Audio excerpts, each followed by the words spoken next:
आता 6 महिन्यापूर्वी अडाणीला 1 रुपया एकरनी जमीन विकलेली. 1 रुपयाला तुम्ही सांगा मला चहा मिळते का 1 रुपयाला आता बाहेर कटिंग नाही मिळत ना.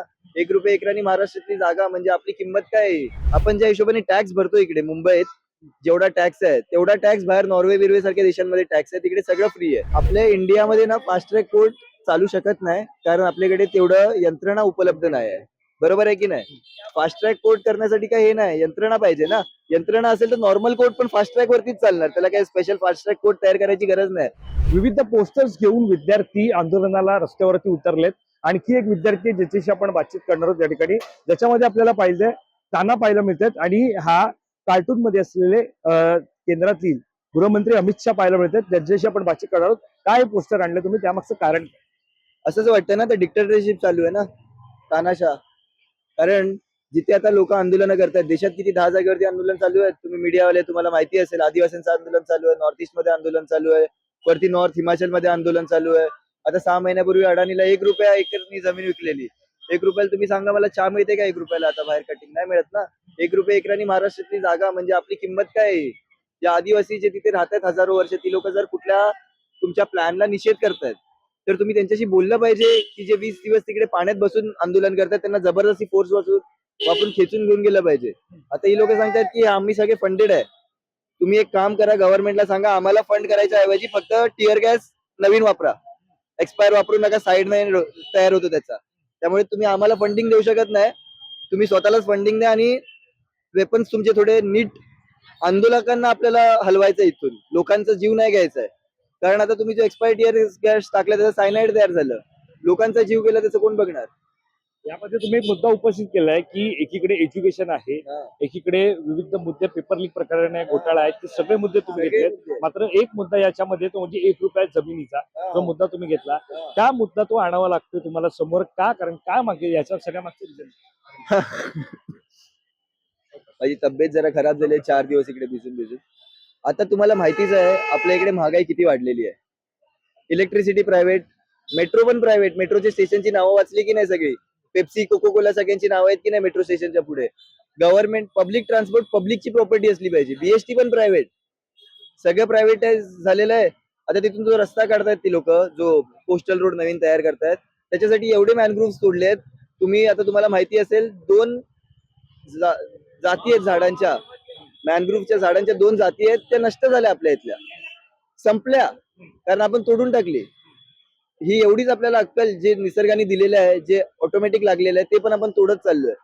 बरोबर आहे की नाही? तुम्ही जगभरात बघू शकता, इंडिया हा काय पहिली कंट्री नाही ज्यांनी असं ठरवलं की मॅनग्रोव्ह कापूया आणि एक हायवे टाकूया, आपली जागा वाढेल. भरपूर साऊथ ईस्ट एशियाच्या भरपूर देशांनी केलेलं आहे आणि तिकडे किती सुनामी होतात, किती काय होतं ते तुम्ही बघू शकता.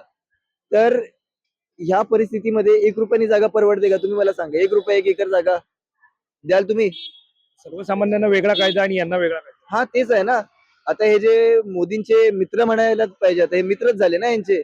अडाणी अंबानी सगळे मित्रच झाले यांचे. मित्रांना वेगळी किमती लावलेल्या आहेत दुकानात त्यांच्या आणि बाकी आम जनतेला वेगळ्या किमती लावलेल्या आहेत. आपण ज्या हिशोबाने टॅक्स भरतो इकडे मुंबईत, जेवढा टॅक्स आहे तेवढा टॅक्स बाहेर नॉर्वे बिर्वे सारख्या देशांमध्ये टॅक्स आहे. तिकडे सगळं फ्री आहे. हेल्थ केअर, एज्युकेशन, रस्ते सगळं फ्री आहे की नाही? तिथे माणसाचे पैसे सेव्ह होतात एवढा टॅक्स दिल्यानंतर, बाकीचं त्यांना घरी ठेवायला मिळतं. इकडे आपण प्रत्येक छोट्या छोट्या गोष्टीवरती टॅक्स देतो. अगदी जर आपण दुकानदाराला विचाराय ऑनलाईन क्यूआर वरती पैसे मारले तरी त्याच्यावर टॅक्स जातो, म्हणून ती लोक कॅश द्या म्हणतात आपल्याला. बरोबर की नाही? मग ह्या परिस्थितीमध्ये तुम्हाला 1 रुपयानी जमीन परवडते का विकायला? या सगळ्यामध्ये महत्वाचं आहे ते म्हणजे की जर पंतप्रधान नरेंद्र मोदी यांचा कालचा व्हिडिओ जो काय आपण पाहतो या सगळ्यावरती समोर आला, त्यांची पहिली प्रतिक्रिया समोर येते. त्यांचं म्हणणं आहे की या सगळ्यामध्ये कायदा केला जाईल, त्यानंतर संसदेमध्ये त्या कायदा तो पारित केला जाईल आणि त्यावरती चर्चा केली जाईल. हा, ते जे फास्ट ट्रॅक कोर्टचा मुद्दा घेऊन आलेत ना, फास्ट ट्रॅक कोर्टचा मुद्दा त्यांनी निवडून येताना सांगितलेला. बरोबर आहे की नाही? आठवतंय का बघा? 2014 मध्ये जेव्हा ते निवडून आलेले किंवा त्याच्या आधी जे 12 मध्ये गुजरातमध्ये होते, तेव्हा त्यांनी सांगितलेलं की फास्ट ट्रॅक कोर्ट करणार, असं करणार, तसं करणार. आपल्या इंडियामध्ये ना फास्ट ट्रॅक कोर्ट चालू शकत नाही कारण आपल्याकडे तेवढं यंत्रणा उपलब्ध नाही आहे. बरोबर आहे की नाही? फास्ट ट्रॅक कोर्ट करण्यासाठी काय हे नाही, यंत्रणा पाहिजे ना. यंत्रणा असेल तर नॉर्मल कोर्ट पण फास्ट ट्रॅक वरतीच चालणार. त्याला काही स्पेशल फास्ट ट्रॅक कोर्ट तयार करायची गरज नाही. त्यामुळे हे सगळ्या लोकांना गुंडाळून आंदोलन थांबवायचं, शांत करायचं, यांचं हे चाललेलं आहे. पण आता असं मला वाटायला लागलंय की लोक म्हणतात मोदी नाही तर काँग्रेसकडे तुम्ही जाणार का, ह्याच्याकडे जाणार का, त्याच्याकडे जाणार का?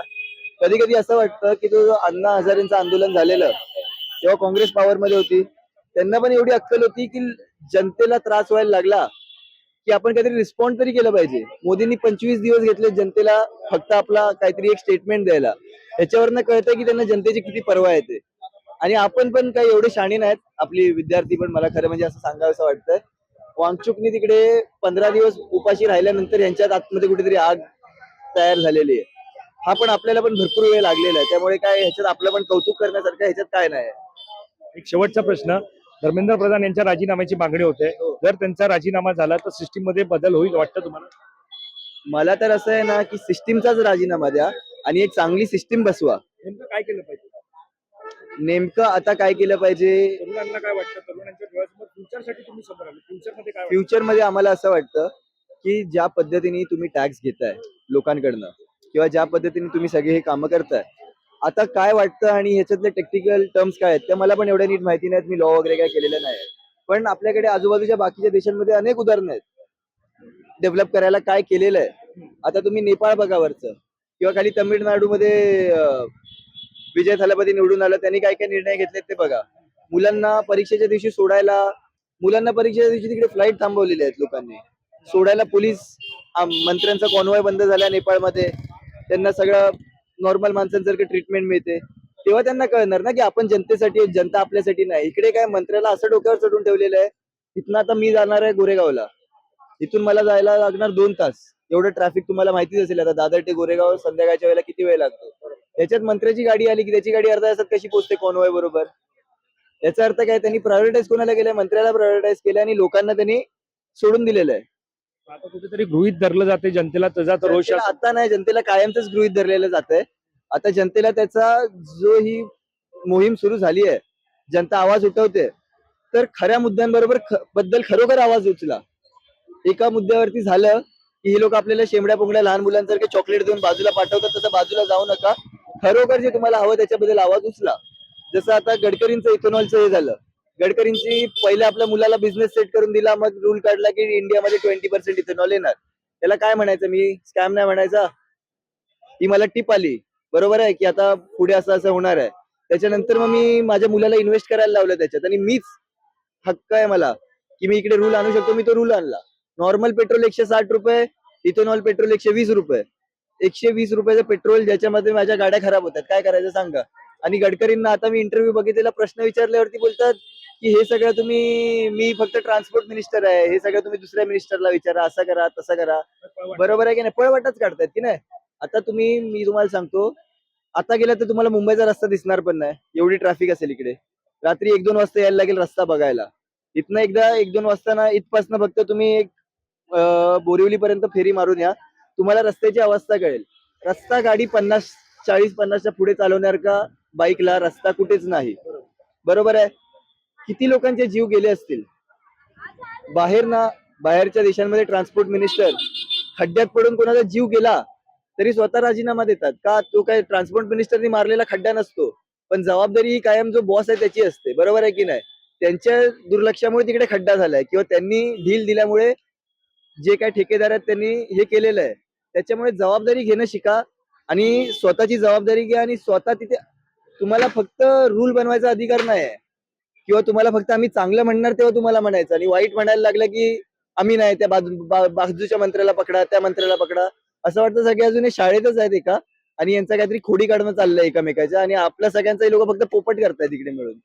आमच्याशी बातचीत केल्यासंदर्भात आपण पाहतो की एकंदरीत मुद्दा जरी शिक्षणाचा असला तरी याच्यामध्ये विविध मुद्दे जे त्यांनी समोर आणलेले आहेत, विविध मुद्द्यांवरती त्यांनी त्यांचा आक्रोश व्यक्त केलेला आहे. दरम्यान या सगळ्यामध्ये आता महत्वाचं ते म्हणजे धर्मेंद्र प्रधान यांच्या राजीनाम्याची मागणी ह्या विद्यार्थ्यांच्या आंदोलनामध्ये होते. आता धर्मेंद्र प्रधान यांचा राजीनामा होणार का हे पाहणं महत्वाचं ठरणार आहे. कॅमेरा पर्सन अवधेश कोरीसह मी वैभव पाटील, मुंबई.